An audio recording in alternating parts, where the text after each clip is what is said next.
For years, a single question has followed Prince Harry and Meghan Markle like a shadow. It never appeared on the front pages. It was rarely spoken aloud by mainstream media. Most of the time, it was brushed aside as rumor, speculation, or online obsession. But silence does not make questions disappear. It only delays the moment when someone finally asks them out loud. That moment has now arrived. Royal biographer Tom Bower has made a move that fundamentally changes everything. Instead of questioning Harry and Meghan directly, instead of teasing allegations or publishing hints, he went straight to the heart of the British monarchy. He publicly demanded that Buckingham Palace release DNA proof confirming the biological origins of Archie and Lilibet. Not as a suggestion, not as a challenge for debate, but as a demand meant to end speculation once and for all. And in doing so, he triggered what may become the most serious institutional crisis the modern monarchy has faced in decades. The response was immediate and intense. Within hours of Bower's statement becoming public, reports emerged describing frantic activity behind the scenes. Legal teams worked through the night. Emergency meetings took place. Phone calls flew between Montecito, London, and key intermediaries. Draft statements were written and abandoned. Cease and desist letters were prepared but never sent. Public relations teams searched for language that could contain the damage without making the situation worse. But there was no safe language. Because this was not a story that could be managed through interviews, documentaries, or carefully curated public appearances. This was not about optics. This was about evidence. And more importantly, about who controls it. What makes Tom Bower's move so devastating is not just the demand itself, it is the target. He did not ask Harry and Meghan to prove anything. He did not invite them to respond, explain, or defend themselves.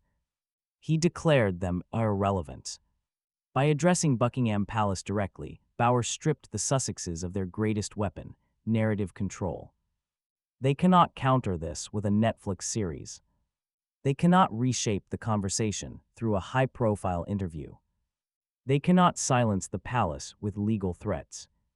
This is no longer about two individuals. It is about the institution that placed their children in the line of succession, and whether that institution knowingly protected a lie. To understand why this moment matters, you have to understand who Tom Bower is. He is not a tabloid journalist. He is not a YouTuber chasing views. He is not a conspiracy theorist speculating from a distance. Tom Bower is a veteran investigative biographer with decades of experience exposing powerful people and institutions. His work on politicians, corporations, and the royal family has repeatedly uncovered information that insiders wanted buried.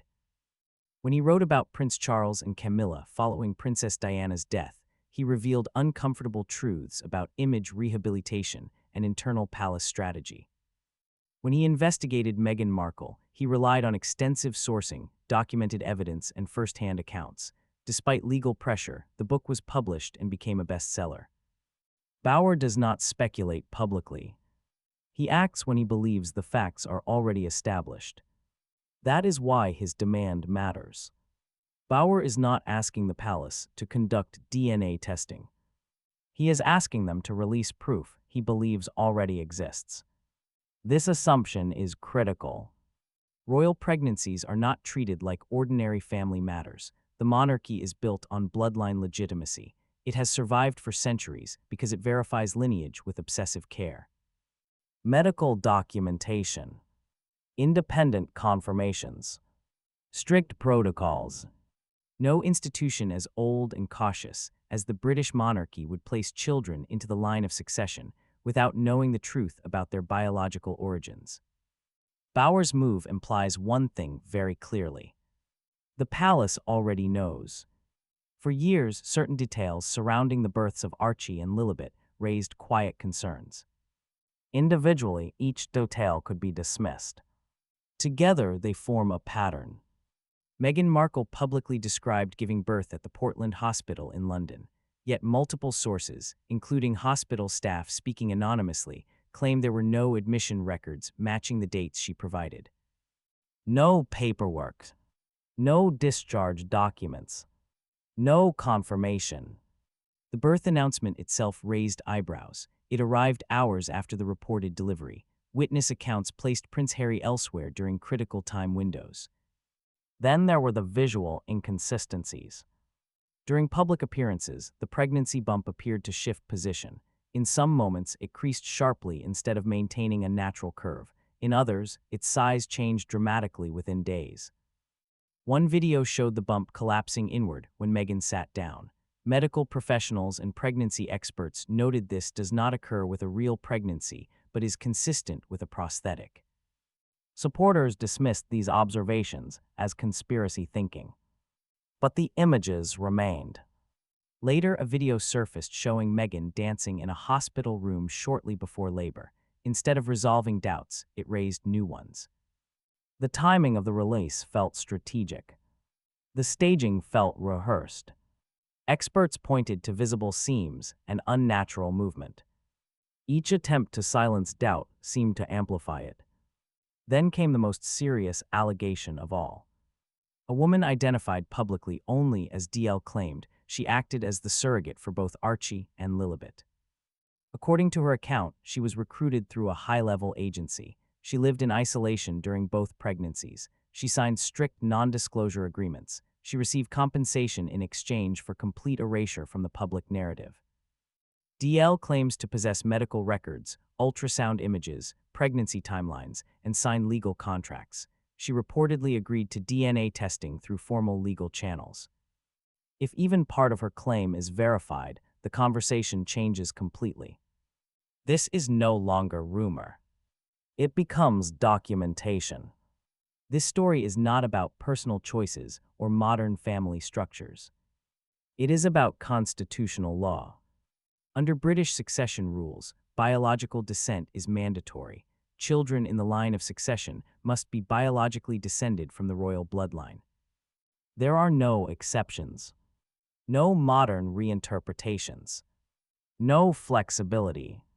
If surrogacy involved donor eggs or donor sperm that broke the direct biological link, those children cannot legally hold royal titles or positions in the succession.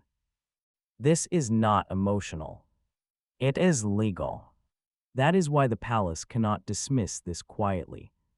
For years, Meghan Markle's approach worked.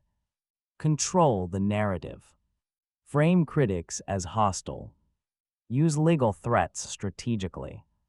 Maintain an image of transparency while revealing only what she chooses. But this situation cannot be managed that way. She cannot sue Buckingham Palace. She cannot dictate institutional decisions. She cannot control evidence she does not possess.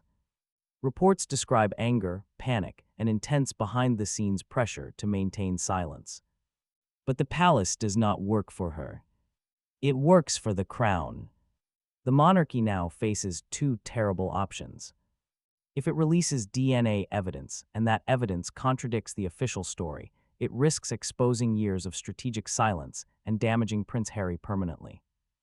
If it refuses, it appears complicit in a cover-up that undermines the legitimacy of royal succession. Either path causes damage. Observers point to signs that the palace has been preparing quietly.